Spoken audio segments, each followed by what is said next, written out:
The world's most desperate and moribund industry, which is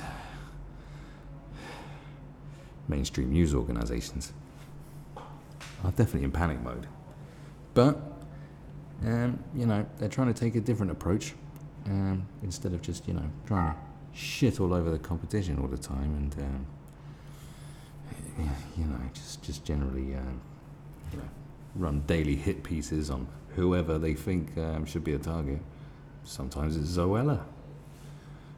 They'll go after Zoella because they fear how they're going to be replaced. Oh, that's right.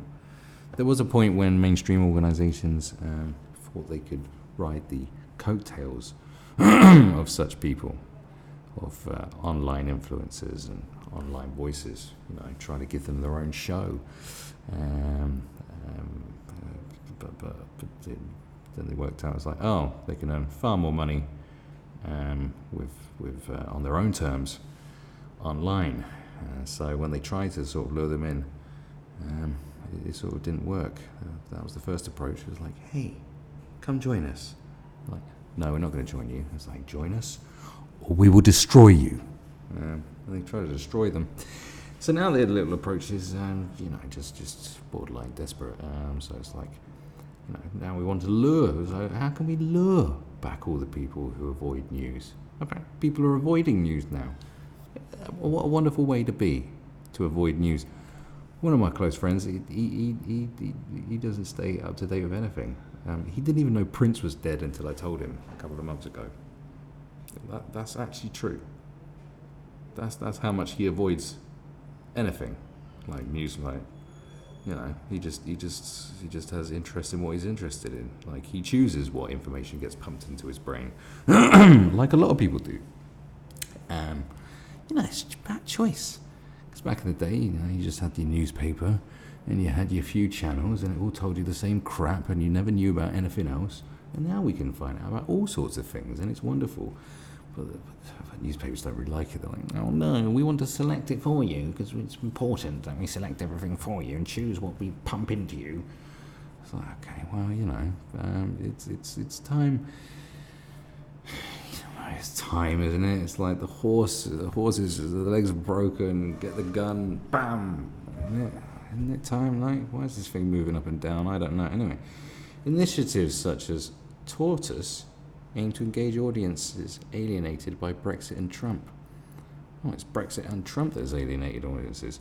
Well, no, if one of the reasons why a lot of people stay away from the news is because of Brexit and Donald Trump, then you just stop talking about them all the time, daily. In fact, The Guardian has a section on the website now called Brexit. They have a Brexit section where all they talk about is Brexit. You tell me a day. Show me a day when no one talked about Brexit or Donald Trump since they both, happened. Obviously not since Donald Trump was born, but, since he became political. Show me a day when no one talked about it. Like, what a gracious, wonderful day of like something we could learn about something else. Like, you're the ones obsessed with it and constantly talking about it. So of course no one's going to want to read about it. It was bored, fucking bored to tits. I stupidly thought when Brexit happened, I thought, all right, that's happened now. Okay. I did not predict it was going to be like this. Just monotonous. Just like, oh my God. Who's marching today? Whose side are you on? Oh, God. Really? What's going on today? Oh, here's what Brexit will do to sandwiches. It's like, so fucking Brexit's going to affect sandwiches? Oh, really? Shit. What? Oh, mate. Really? You did it. It's your fault. Anyway, what happens if we produce journalism and nobody reads it? It'll be The Guardian in 3 years is what that will be. Anyway, this is not an existential worry lurking beyond the keyboard of every reporter and editor. No, it should be. But a growing problem of never newsers, people who deliberately or accidentally avoid the news. It's probably because it makes them happier. And like I said, look, I always use this as a good example. It's like the amount of news articles and stories and speculation about Madeleine McGann's disappearance that have gone on Like, no one benefit. Like, we haven't found her, okay? So no one benefited from it. No one benefited from it at all. Like, nobody. How did it make your day better reading about Madeleine McGann consistently? Like, did you find her? No. Did you help find her? No. Did you actively go out and, try and find Madeleine McGann? No. Well, what did it do for you? Did it tell you not to leave your kids alone? Well, you probably knew that already. So what did you benefit from it? You didn't benefit anything. The only people who benefited are these fucking schlumuckers. That's why. Yeah, that's right. According to the recent Reuters Institute for the Study of Journalism's annual digital news report, about an average of 32% of people regularly avoid the news, up from 29% in 2018. In the UK, news avoidance, I like the way they call it news avoidance. Oof, no thank. Whoa, trying to throw that metro in my face. News avoidance soared between 2017 and 2019 by 11 percentage points, mainly due to the intractable and polarising nature of Brexit. Both the UK and US are enduring a prolonged period of highly abnormal political news owing to Brexit and the election of Donald Trump. The ongoing effect, if one is to believe the report's findings, if we are to believe this fucking mysticism, is to douse interest in engaging with news sources at all. As any researcher knows, there is often a large difference in what people say they are doing and what they are actually doing. That's true. Sir, do you have any siblings locked in your basement that you have sex with? No, I don't. Oh, okay. Anyway, as any researcher knows, and journalists wouldn't know because they're not researchers, there is often a large difference in what people say they are doing, blah, blah, blah. In many gross metrics, news organizations have seen record numbers of viewers and readers over the past 2 years. When interest and consumption drops, there is often the added complexity of disentangling whether the decline in interest reflects the audience turning away from the news or a sudden change in Google's search ranking or Facebook's newsfeed algorithm. Oh, of course. It's Google and Facebook's fault. Of course it is.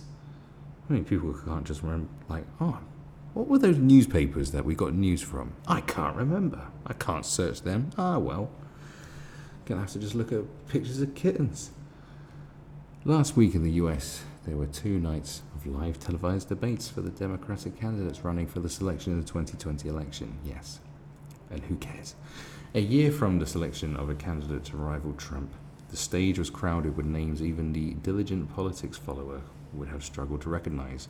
Jay Inslee, Michael Bennett, Marianne Williamson, John Delaney are hardly the stardust one would imagine drawing in a huge crowd. Viewing figures of just over 15 million were respectable and only a shade below the same Democratic field debate for the last election, although 6 million short of the first Republican debate in 2015, which featured Trump.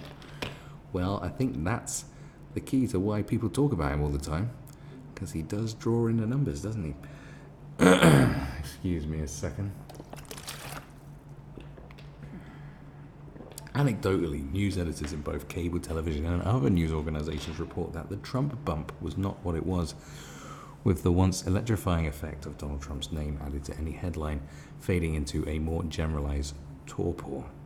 I don't know that word. Interesting. In practice, the issue of how to capture news avoiders or those who simply not reached by news is preoccupying a larger number of journalists than ever.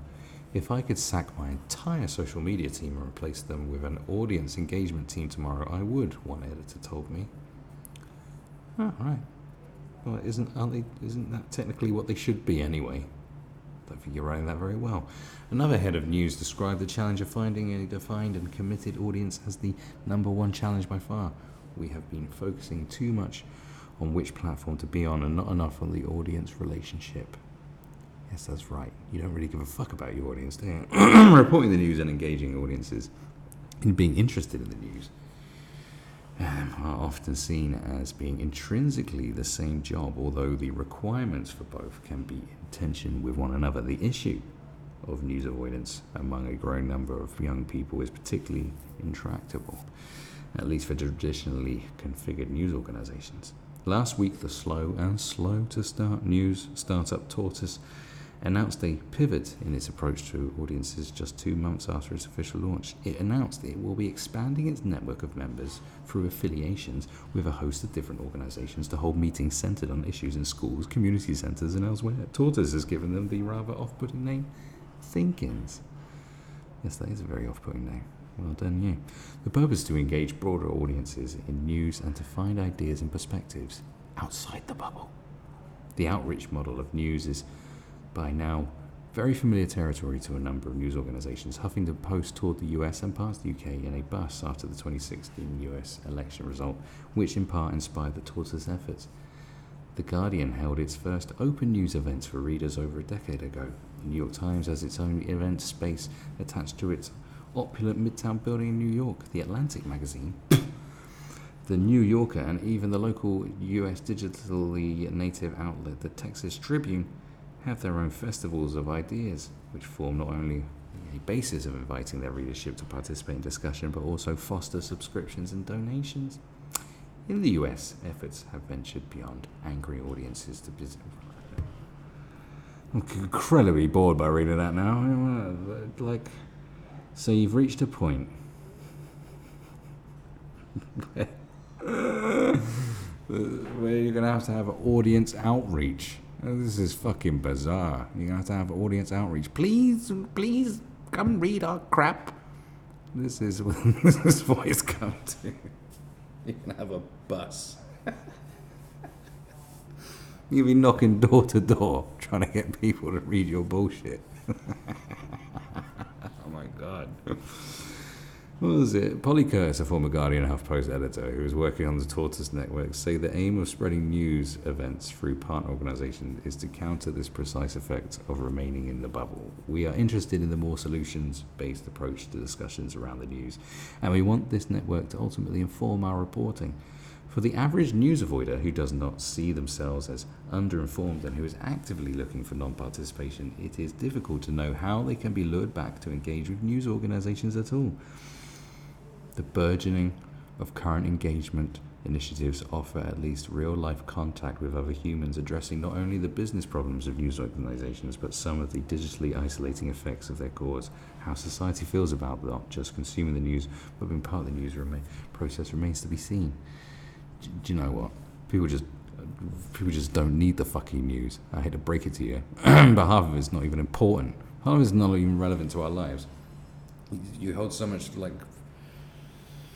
they just put too much gravitas on the news. They hold it to such a high standard. Oh, we must know about all this stuff. Yes, people must be informed. Well, what do you have? You have on a daily basis. You get, just fucking when ISIS were big. It's oh, are you scared of ISIS yet? Well, here's another photo. Here's another video. Are you scared yet? How fucking terrified are you this morning? Well, not terrified enough, I think, my son, because we're going to make you even more fucking scared.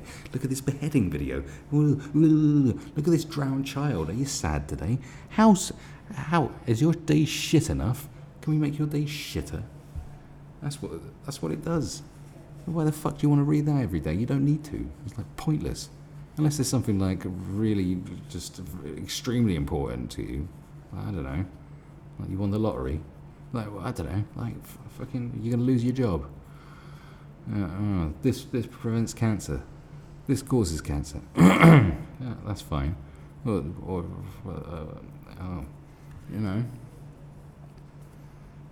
instead, half of it's here's a wacky woman that got dry humped by Donald Trump in a changing room. It's okay, who gives a fuck?